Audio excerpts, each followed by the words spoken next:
Hello, everybody. I'm taking you surfing with me. How many of you have ever surfed? Oh my God, look at all you. This is impressive. You didn't know it, and I live here in Austin part of the time. Austin used to have a surf spot. This is true. Right outside of town, there was a man-made surf, a wave machine. It's closed right now, but it's actually getting reopened next year, so I'm sort of excited about that because I'm a terrible surfer. And the good news about actually surfing in a wave machine thing in a place like Austin is there's no sharks. So I'm proud to be here. I'm going to throw you through a whole journey in the next 40 minutes or so of what I've learned as a disruptor twice. And I'm going to end my talk with the 4 waves. I'm going to have waves as a theme today. The 4 waves that I actually see coming to the hospitality industry. And some of these are extremely relevant to you if you are in design or construction or even the concepting of properties. So that's what I'll finish with. But let's start with my story. So quickly, as Michael said, I started Joie de Vivre at age 26, grew it for 24 years, sold it in 2010 to John Pritzker, whose father started Hyatt. Joie de Vivre is now owned by Hyatt. John sold Joie de Vivre and a few other boutique hotels to Hyatt not long ago. So at age 50, I was sort of clueless as to what was next for me. I hadn't really prepared for selling the company. And there's a famous movie. How many of you saw the movie The Intern with Robert De Niro and Anne Hathaway? Well, there's this scene in that movie where he basically says, musicians don't retire. They quit when there's no more music left inside of them. So I was in my early 50s. I knew I wanted to do something new, but I was sort of scared. I had been a boutique hotelier for 24 years, growing a company from 1 hotel to 52 boutique hotels, and I really didn't know what was next for me.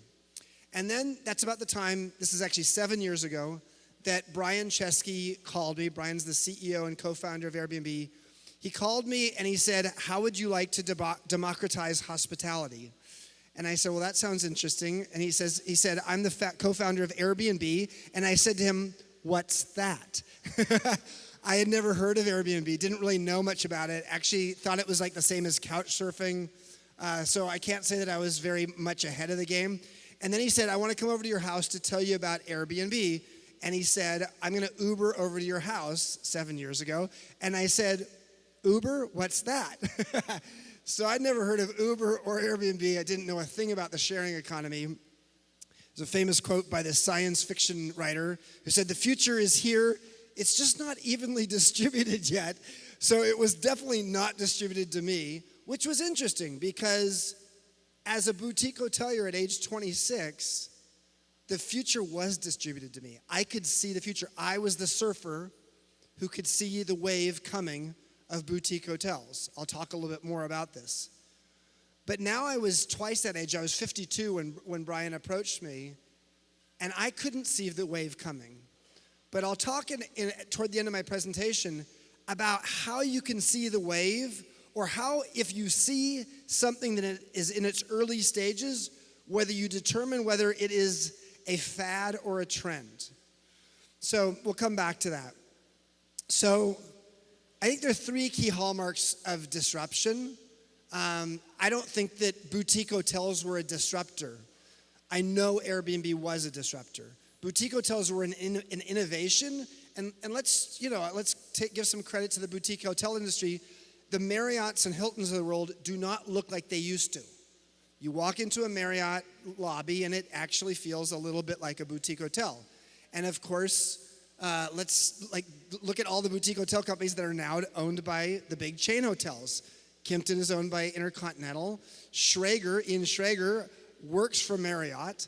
Who else? There's just Hyatt now owns Joie de Vivre. So generally speaking, there's a famous Gandhi quote.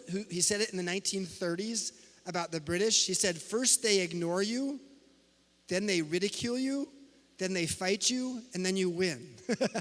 And I think that is sort of true of the arc of what's happened with boutique hotels. Because in the early days, we were ignored. Then the big hotel companies said, it's style over substance. And then, Barry Sternlicht with W doubled down on style 20 years ago, and it was the first global hotel chain that in essence created a boutique hotel. Let's call it a lifestyle hotel because the big chains like to call them lifestyle hotels. But this is what defines disruption, and this is why Airbnb is a disruptor. It's technology-driven, rapid global scaling, new markets, new behavior. Often it's based upon a consumer base that the core establishment did not know existed. We'll come back to that. Take a look at this video. And as you watch this video over the next 30 seconds, what do you notice happening?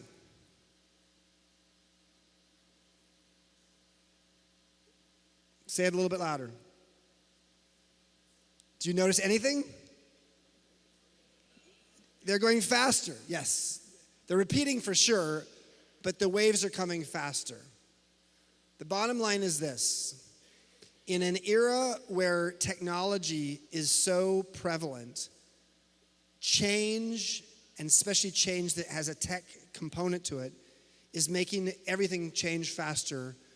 And the waves are getting bigger because of the fact that globalization, although it's not as popular as it used to be, globalization has led to new competitors that weren't there before.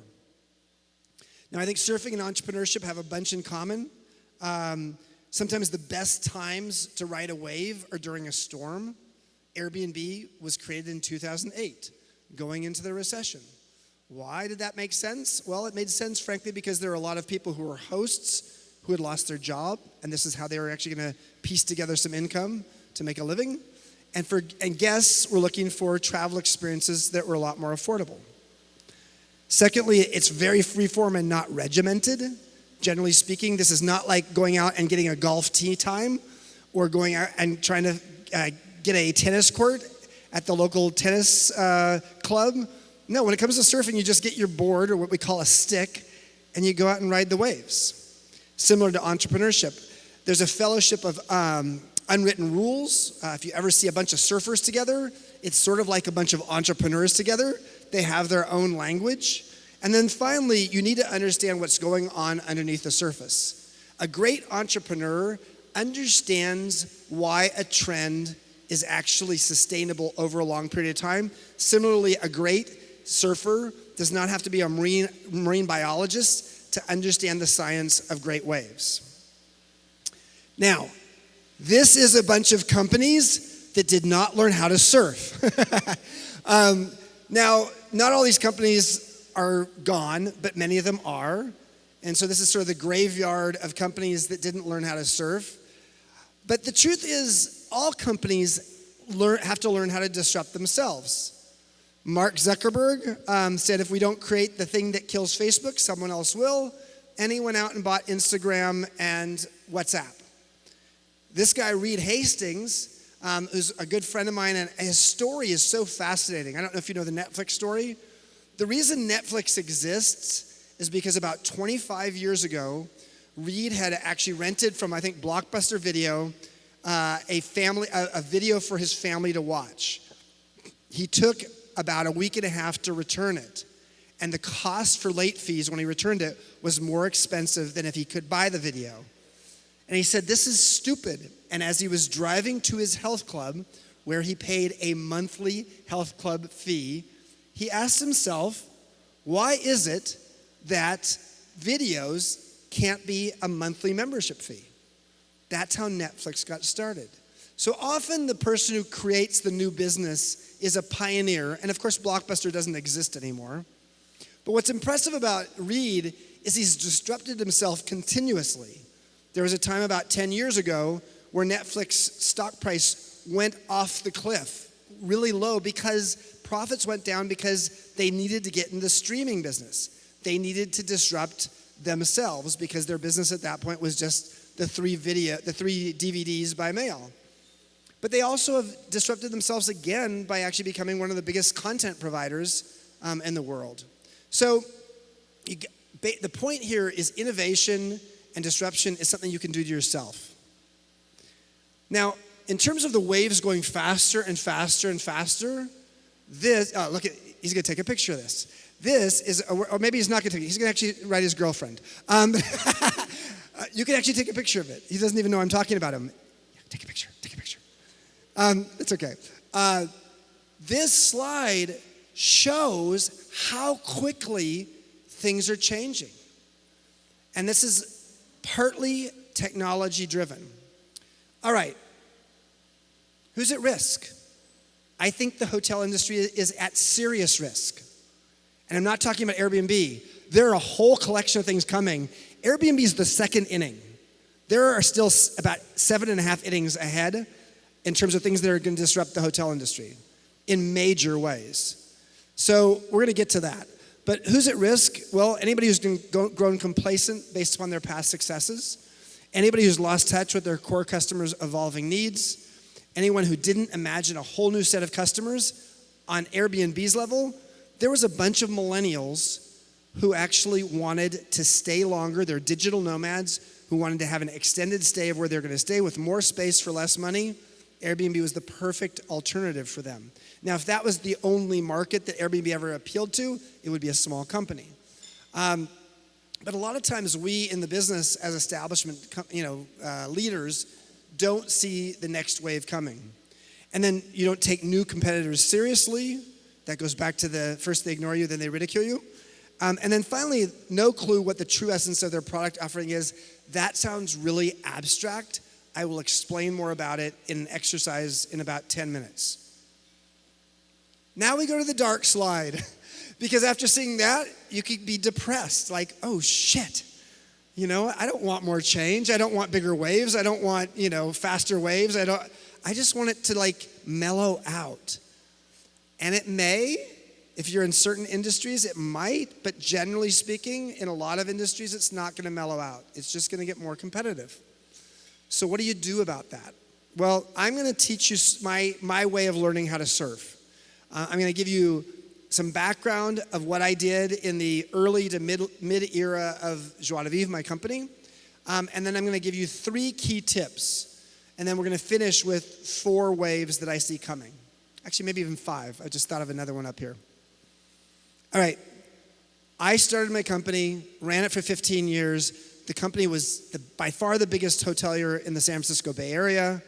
By the year 2001, we had 24 hotels around the San Francisco Bay Area, 21 of them in San Francisco alone. In that year, 2001, we went from the dot-com boom to the dot-com bust overnight. We then had 9/11, also in 2001.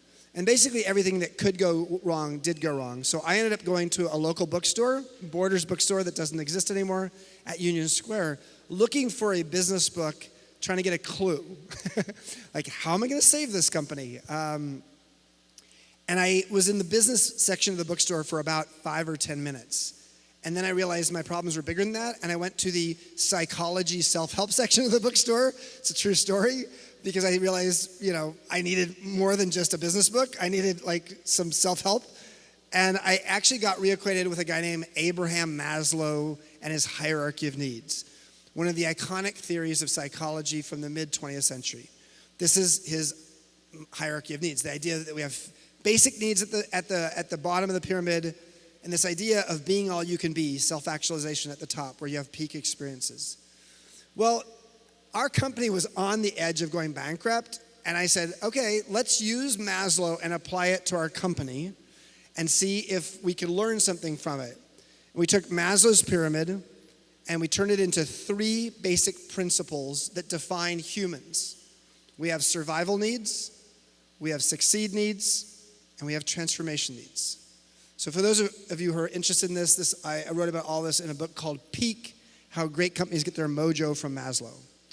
So we took that 3-level pyramid and we applied it to our 3 most important stakeholders, our employees, our customers, and our investors. And we had even something in the middle, which was what we called the Joie de Vivre heart, which we learned from Southwest Airlines. One of my first mentors in life was a guy named Herb Kelleher. 37 years the founding CEO of Southwest. He taught me a lot about culture and business. We applied this to these companies, to these different stakeholders in our company, and instead of going bankrupt between 2001 and 2006, we tripled in size. At the same time that Kimpton, our crosstown rival, lost 5 hotels to the bank, Ian Schrager went into default on the Clift in San Francisco. So we somehow got through that time using this model. What I'm going to talk about today is just this pyramid. We're not going to go through the rest of the model, but the idea of customers, because all of you have customers.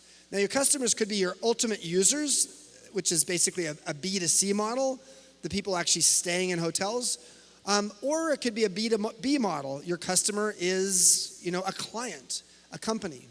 So this is true of either one of those. The base needs of customers are their expectations being met. That leads to satisfaction. The middle level, the thing that makes someone feel successful, is when their desires are met. And the top of this pyramid is when their unrecognized needs are met. So interestingly enough, here in Austin, Whole Foods Markets use this as their model. John Mackey, the founder of Whole Foods, is a friend. And once he saw the model, he used it. Tony Hsieh at Zappos used it. And it's part of the reason that the founders of Airbnb wrote me, because they'd read my book and they said, we want this model at Airbnb. So what I'm going to talk about today, before I go to the talk about it, Steve Jobs basically said it's really hard to design products by focus groups. And what he's basically saying is if you get really damn good at understanding your customers, you actually move beyond desires at the middle level of the pyramid, because desires is often what you learn from a focus group, to almost understanding and being a mind reader of your customers like you understand them better than they understand themselves. That is not easy, which is why the first tip of the 3 I'm going to focus on today is how do we find a tool for deeply understanding our customers, our core customers' needs. I'm going to tell you how we did this at Joie de Vivre. So my first hotel at age 26 was a pay-by-the-hour motel in the Tenderloin. I bought the place from a guy named Art Norcus, who was an old band leader. And so as I was in escrow, I said to him, so what's your occupancy rate? And I sort of knew it was a pay-by-the-hour motel, but I didn't really know the details. I said, what's your occupancy rate? And he said, 128%. And I said, that's impossible. You can't do that. He says, well, if you do it based upon an hourly rate versus a nightly rate, you can. So I didn't keep it as an hourly rate place. It became known as the Phoenix Hotel, and for 33 years now has been our rock and roll hotel in the middle of San Francisco. But when I was trying to create the concept of that first hotel of the 52 boutique hotels of Joie de Vivre, each one with its own personality and name, we were struggling. I knew we wanted to go out. We were trying to create a crossroads for creative people, especially bands, musicians, artists, but we didn't really have a way to do that. So I said after our first meeting, which was a debacle, I said to the leadership team that I was doing this with, come to the next meeting with a magazine that you think defines the personality of this hotel. And at the next meeting, there were 7 of us. 5 of the 7 of us showed up with Rolling Stone magazine. And so what we came up with was 5 adjectives that defined the personality or soul of Rolling Stone, which you can see right here. In the process of creating the hotel, the design of the rooms, the kind of restaurant we created, the kind of staff we hired, we came back to these 5 adjectives. And what it did is it really helped us to create almost like an editing function of what we would do and not do. And I got to say, over all the 24 years I ran Joie de Vivre, we got so many awards for the hotels, a lot, and every one of them had its own brand. A lot of that had to do with this approach, because it helped us to understand the sort of core soul and personality of the hotel. But the thing I didn't understand, I learned from this guy. Anybody know who this is? This is Dr. Timothy Leary. Now, if you don't know who Dr. Timothy Leary is, that means you've never done LSD. But the fact you do know who he is doesn't mean you've necessarily done LSD. But Dr. Timothy Leary was a Harvard psychologist who gave his students at Harvard in the 60s LSD. He didn't keep his job very long, but famous guy. He's the one who said, turn on, tune in, and drop out. And was sort of a famous hippie. Well, in his 70s, in the early days of the Phoenix, he was a regular guest of the hotel. He did not fit the demographic of our normal guest, which was a 25-year-old male tattooed musician from LA. But he fit the psychographic of the hotel, which is back to those 5 words. Those 5 words described this guy in his 70s. And he was the one who said to me, before Ian Schrager said it 15 years later, Chip, in a boutique hotel, you are where you sleep. And what he meant by that is he meant that because boutique hotels are not trying to be predictable like chain hotels, the thing about a boutique hotel is if a boutique hotel is getting its job right, it almost feels like the perfect habitat for its core customers in such a way that the customer feels like the personality of the hotel is rubbing off on you. So you stay in that hotel and you feel like a little bit more, in this case, funky, irreverent, adventurous, cool, and young at heart. Now, that doesn't mean everybody wants to be those 5 words. In the case of Timothy Leary, he did. So over the course of the 24 years, we had so many different hotels, each with its own personality and magazine and 5 adjectives. And what we called the identity refreshment that we created for our guests. We realized we were not in the boutique hotel business. We were in the business of refreshing the identities of our customers. I'll come back to that in a few minutes. Now, sometimes you stand up on a surfboard and there's no wave yet. You may know something, you may have a great idea, but you're way ahead of the curve. That was the case with this property called Costa Noa, one of my favorite failures, or what I call a noble experiment. This is a property 1 hour south of San Francisco on Highway 1, and so it's right across the street from the ocean. Not exactly ocean that you're going to swim in, and it can be cool down there sometimes, but it's sort of a beautiful location. It's a boutique campground.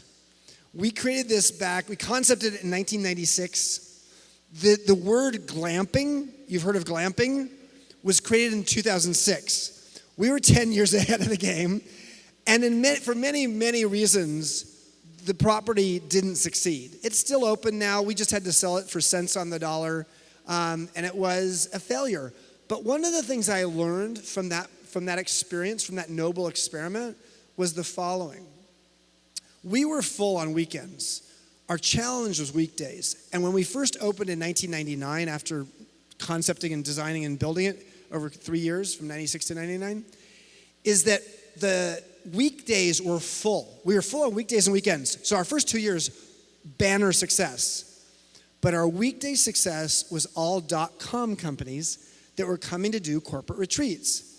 And the biggest surprise we had about these .com companies, these young companies coming over to our place and doing a 3 or 4 day retreat and meeting, was we thought all they wanted to do was mountain biking or horseback riding on the beach or hiking. But the number one thing they wanted to do was yoga. Now, 20 years later, we know yoga is a big thing. But 20 years ago, I knew a little bit about yoga, but I didn't know it was going to be as big of a thing as it turned out to be. So that led us to ultimately, after we sold Costa Noa for cents on the dollar, we created a hotel in San Francisco based upon that learning. We knew we wanted a hotel that was going to be bourgeois bohemian, to use a David Brooks expression, which he calls it these people bobos. Bobos are people who they're upscale, they've got money, but they also want to be holistic. These were the 2 magazines, those are the 5 adjectives. And I tried to convince our investors in the Hotel Vitale that we should take 400 square feet on the top of the hotel and turn it into a yoga studio. Now this was in 2000, this was actually in 2000, 2001, 2002 actually, when we were actually trying to concept this. My investors looked at me like, are you crazy? This is a financial district hotel in San Francisco. There is no financial district hotel in the world that has taken penthouse level square footage and turned it into a yoga studio for free yoga classes for the guests. And I said, you're right, but innovation is usually something that hasn't been done before. So here's when they asked me the interesting question. They said, show me your guest satisfaction cards from your other financial district hotels and show me how many of your guests have asked for a yoga studio in a financial district. We went through 10,000, and this is the old school way, we went through 10,000 old school written versions of written guest comment cards. How many people had ever asked for a yoga studio? 0.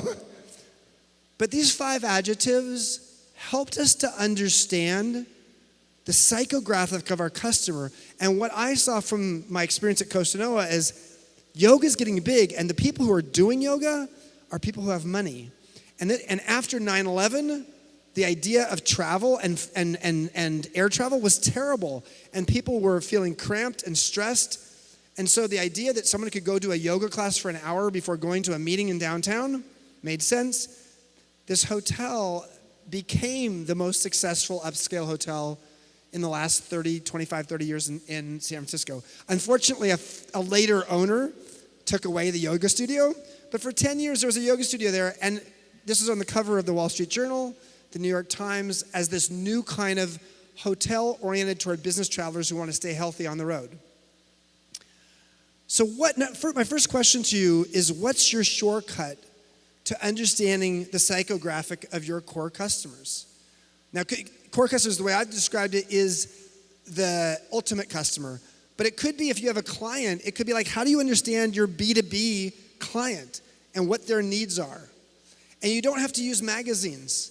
We've used cars sometimes. Actually, at one point we used a hotel. We had a hotel that was Harrison Ford meets Gwyneth Paltrow, their love child. And that whole hotel came down to what are the 5 adjectives that define those 2 celebrities. All right, let's go to the second question. Discover the true essence of your business. This one's going to go really briefly. The bottom line is, how many of you have heard of Peter Drucker? Peter Drucker's famous management theorist, lived till age 95. He's one of my role models in life.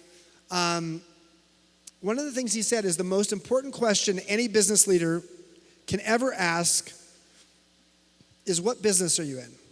Or what business are we in?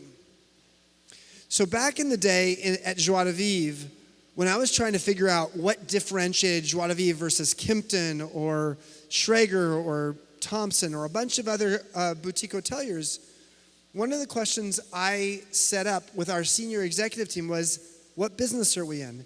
And we created an actual process. And the process we created was the following. And we did this with our top 12 people in the company. Take the 12 people, do your normal weekly meeting, split people up into 6 pairs of 2.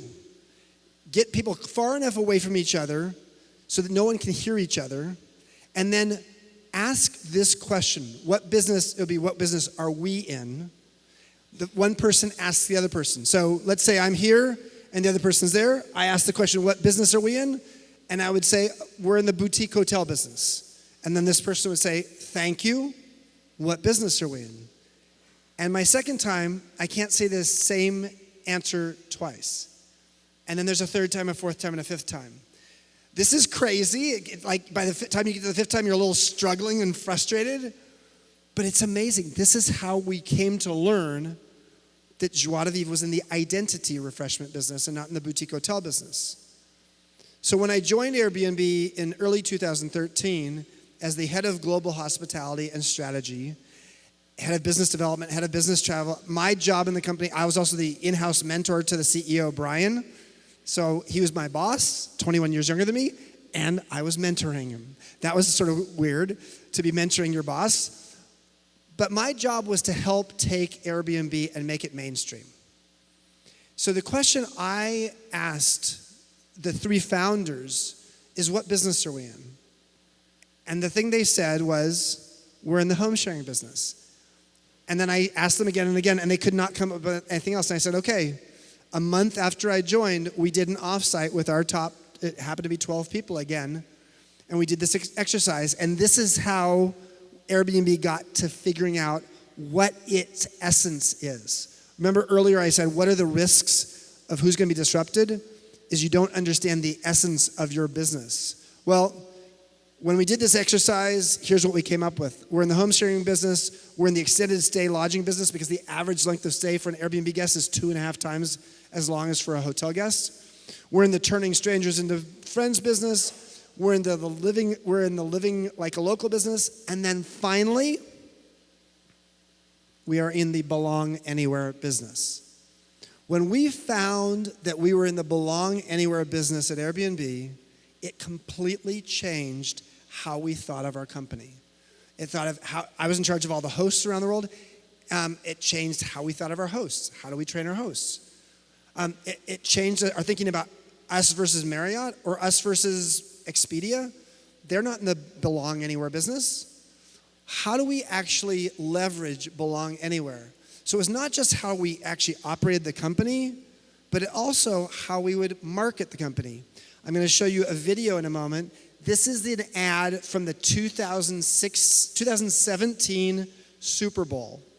1 week before the Super Bowl, you know how expensive Super Bowl ads are, right? 1 week before the Super Bowl in 2017, right after the inauguration, we had an opportunity to buy an ad, a 30-second ad in the Super Bowl for a lot of money. And we ran the following ad because it sort of spoke to the idea of belonging anywhere.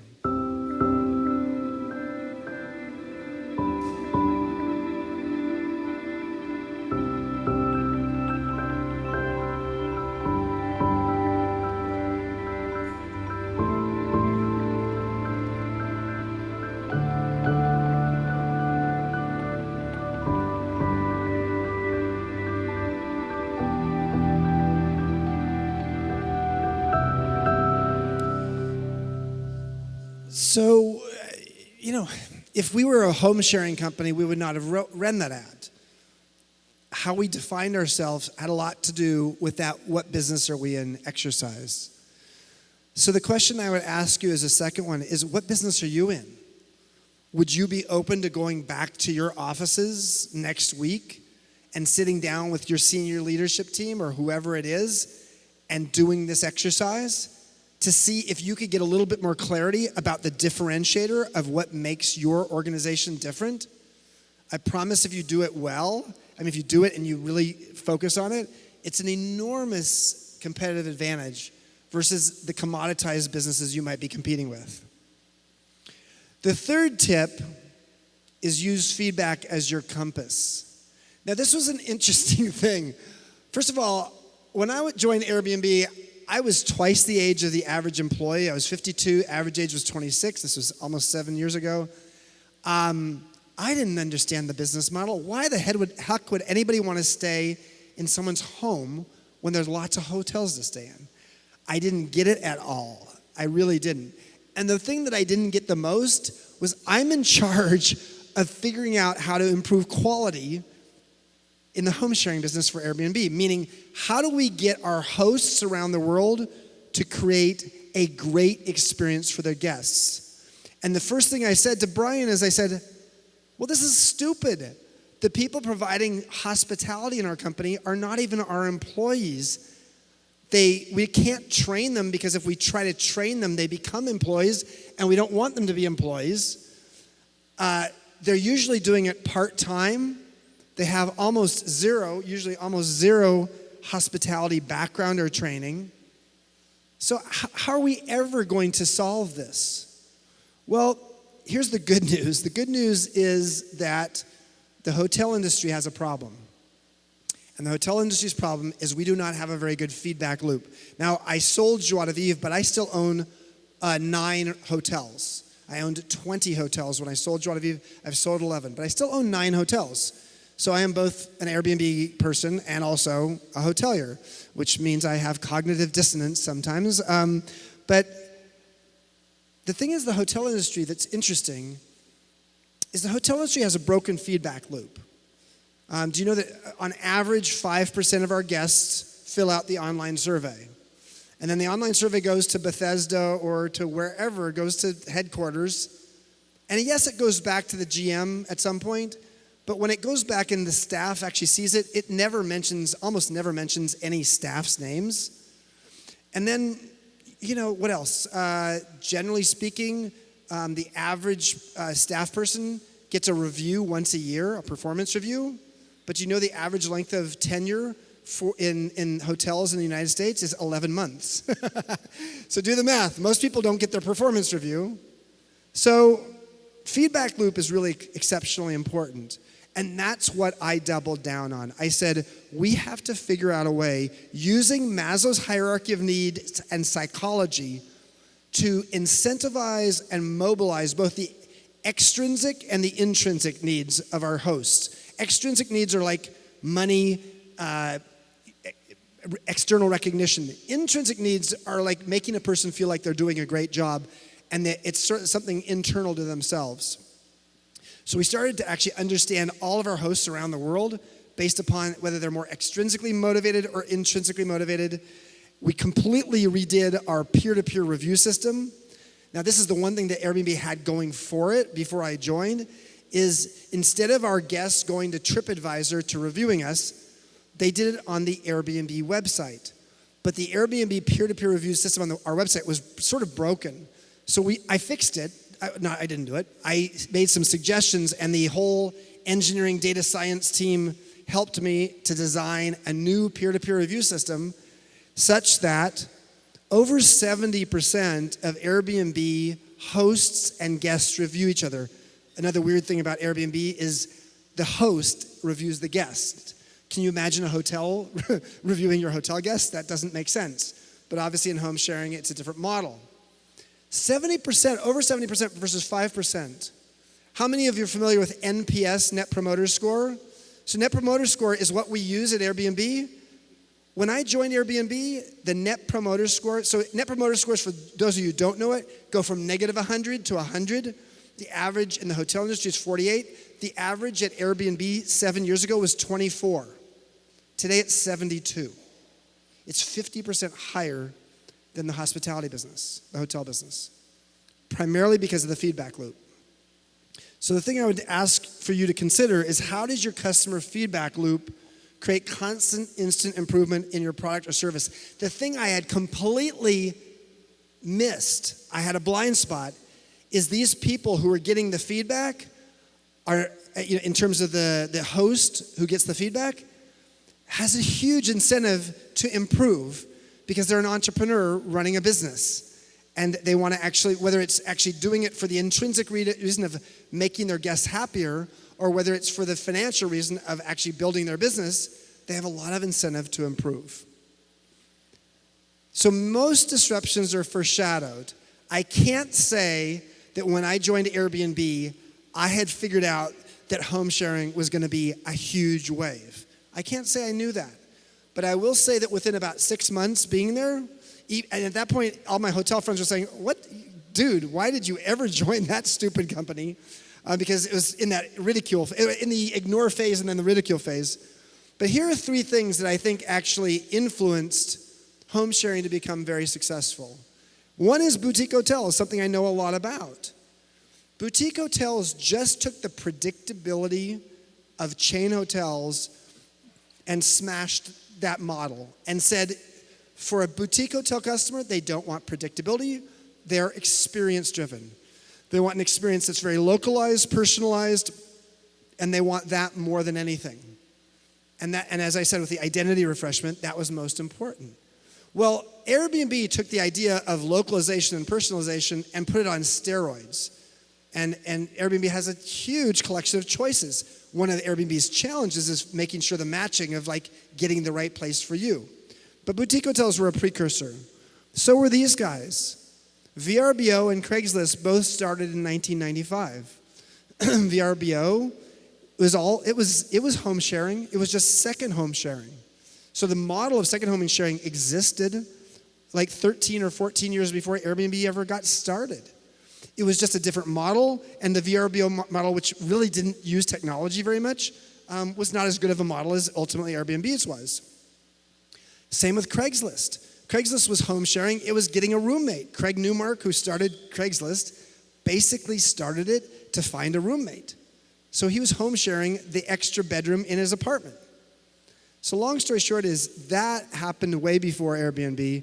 And then finally, I don't know if anybody here's ever done home swapping. I haven't, but I have some friends who love doing that.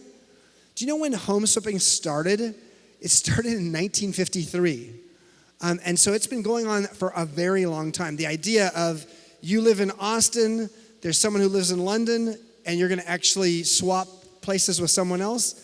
That whole premise started in Europe between Dutch and Swiss teachers during the summertime in 1953. All right. What are the big waves you're seeing in the world that foreshadow a disruption in your industry? I'm almost done, but what I'm going to do is I'm going to give you 4 or 5, and then we're going to wrap up. So I'm really fascinated by looking out there and seeing what's next. It's interesting that I didn't come looking for Airbnb. They came looking for me, which was very lucky for me. But after my 4 years of full-time at Airbnb, helping go mainstream, helping steer the rocket ship with the founders, I stepped away into the strategic advisor role that Michael mentioned. And I've been doing that for 3 years, which gave me some time to write a book and do a few other things. But one of the things that gave me some time to do is to this time, instead of having someone tap me on the shoulder, I started studying what I think are the next waves.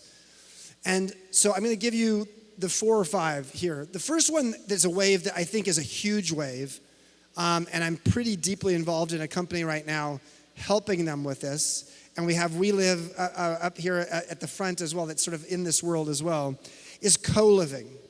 So what is co-living? Well, historically, co-living was, frankly, in the old days, it was sort of hippy-dippy, and you have maybe a big 7-bedroom home, and everybody pays the rent together, and they have meals together. Well, that then commercialized, and it's interesting because it's exactly it's sort of the flip side of Airbnb. Airbnb has had to, one of the funny things when I joined Airbnb was I said to the founders, we need to be regulated and we need to be taxed. And they looked at me like, is that your first piece of advice? Being regulated and taxed? I said, yeah. If we're going to be a hospitality company, that's what we have to do. So Airbnb's most stringent regulations in places like San Francisco generally are high housing cost places. And so what's happened in high housing cost places is co-living has become an alternative.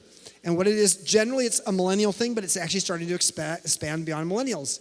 It's people in very small, basically a bedroom, and maybe a little kitchenette, in a larger social setting.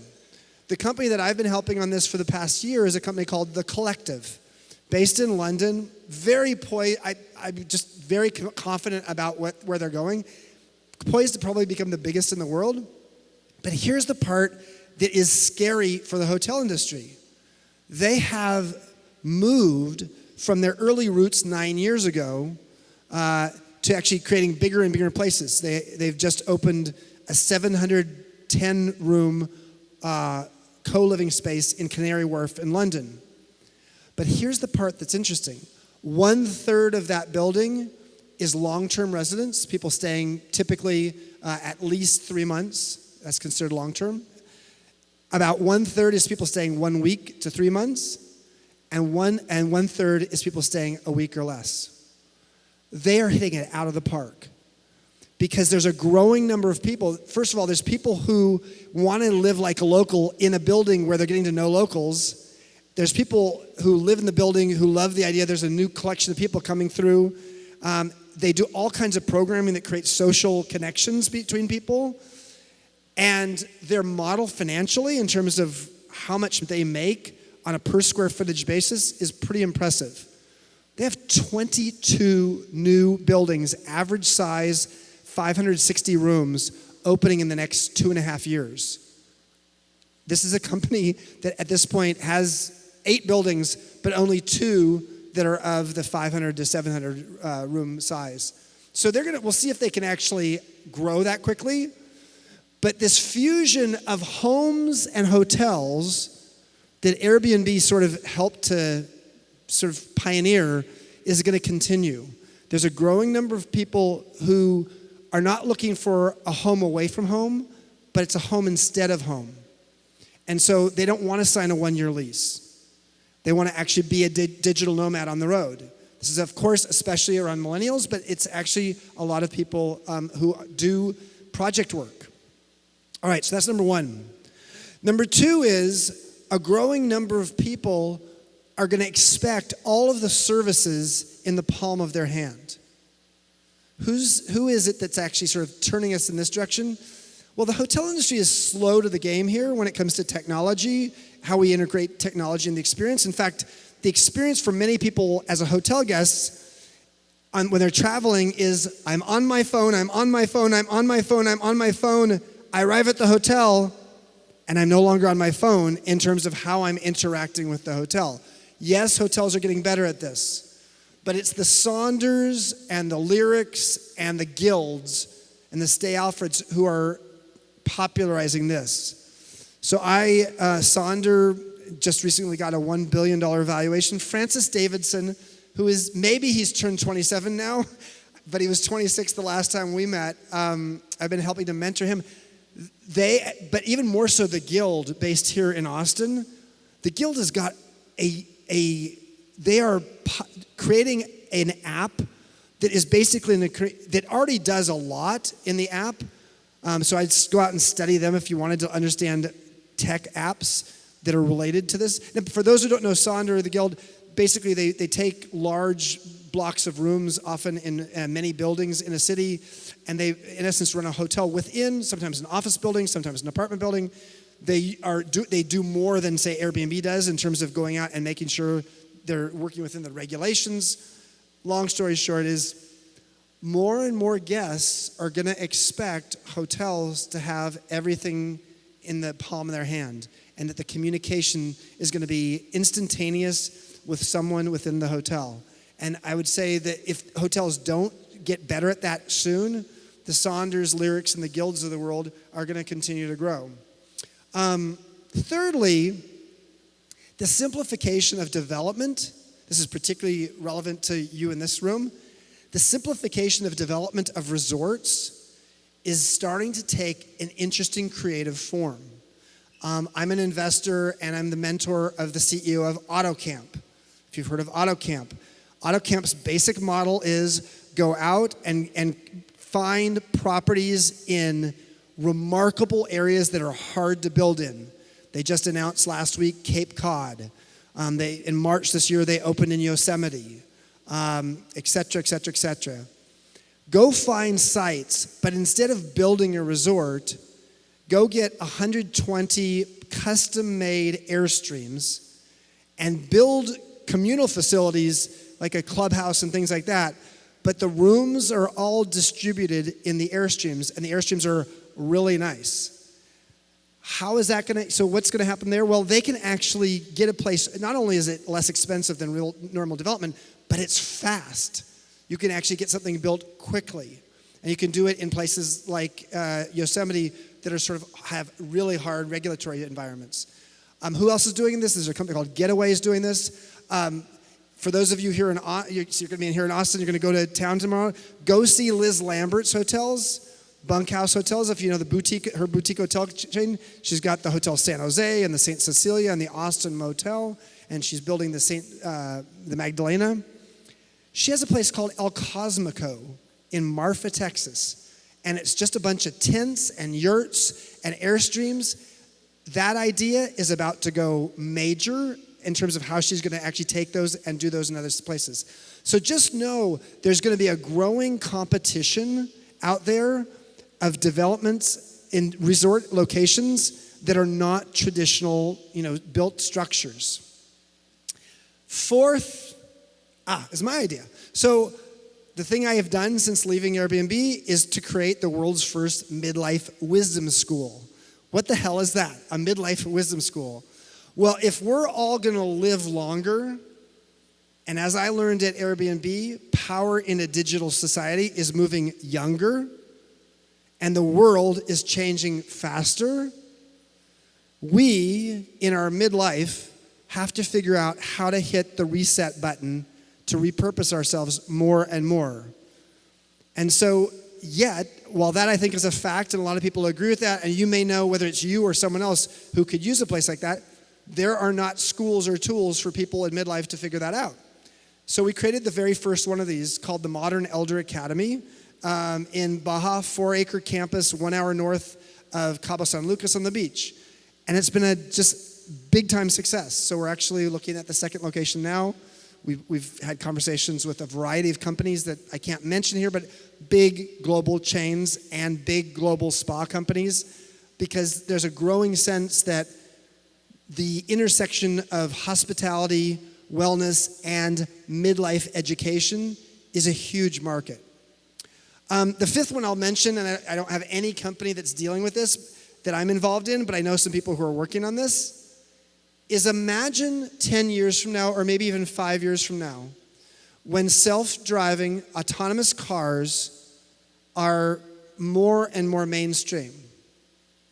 And you can get up, and instead of actually taking a flight, we're in Austin, a flight to Atlanta on Sunday night for a Monday meeting, you can get in your car at 5 in the morning and drive. I don't know how far Atlanta is from here, but maybe it's probably too far. But let's say it's New Orleans, which is not that far. And you can actually just have your car take you there. And then you're going to actually stay there for a day. We all know about, this actually goes back to my early story of like pay-by-the-hour motels. We know those airport hotels, and especially in international locations, gateway cities where you can go and rent by the hour. That as a market in the future, when autonomous cars are the primary way that people are going to travel for not long trips, but for trips that make it so much easier than having to go through security at an airport, people are going to do that. We have zero, the hotel industry has not prepared for this, not at all. There's not one hotel company that I'm aware of that is actually figuring out how to create short-term stay hotels for people who are going to be doing that. So, that's 5 waves for you. This is a guy named Ray Kurzweil, who actually basically was the head of product and design and engineering at Google. And if you read this, what he's basically saying is what the waves I showed you earlier were showing us visually. This exponential wave we're on of everything changing faster is not going to abate. It's going to actually accelerate. So what does that mean? This is my last slide. My gratuitous chip in it. I'm a shitty surfer, so this is just a good picture. But John Kabat-Zinn's a famous mindfulness teacher, and he basically says, you can't stop the waves, but you can learn to surf. So I didn't take you out surfing today, but I did give you a landscape of the fact that we are all going to have to get better at being able to see out on the distance, out on the horizon, which of those waves that's coming is one that actually looks like it's going to last, like home sharing was, or home sharing is, and like boutique hotels is, and which are the ones that are just a fad in the moment. So I know that's a whole lot of information for a Sunday night talk. I hope you didn't mind it. Let me just tell you, I know I sound like Professor Conley up here saying all this to you. I am still learning myself. So I hope that this has been illuminating, and I will give it right back to Michael. Thank you for inviting me, and hope you enjoy the rest of your conference. Thank you.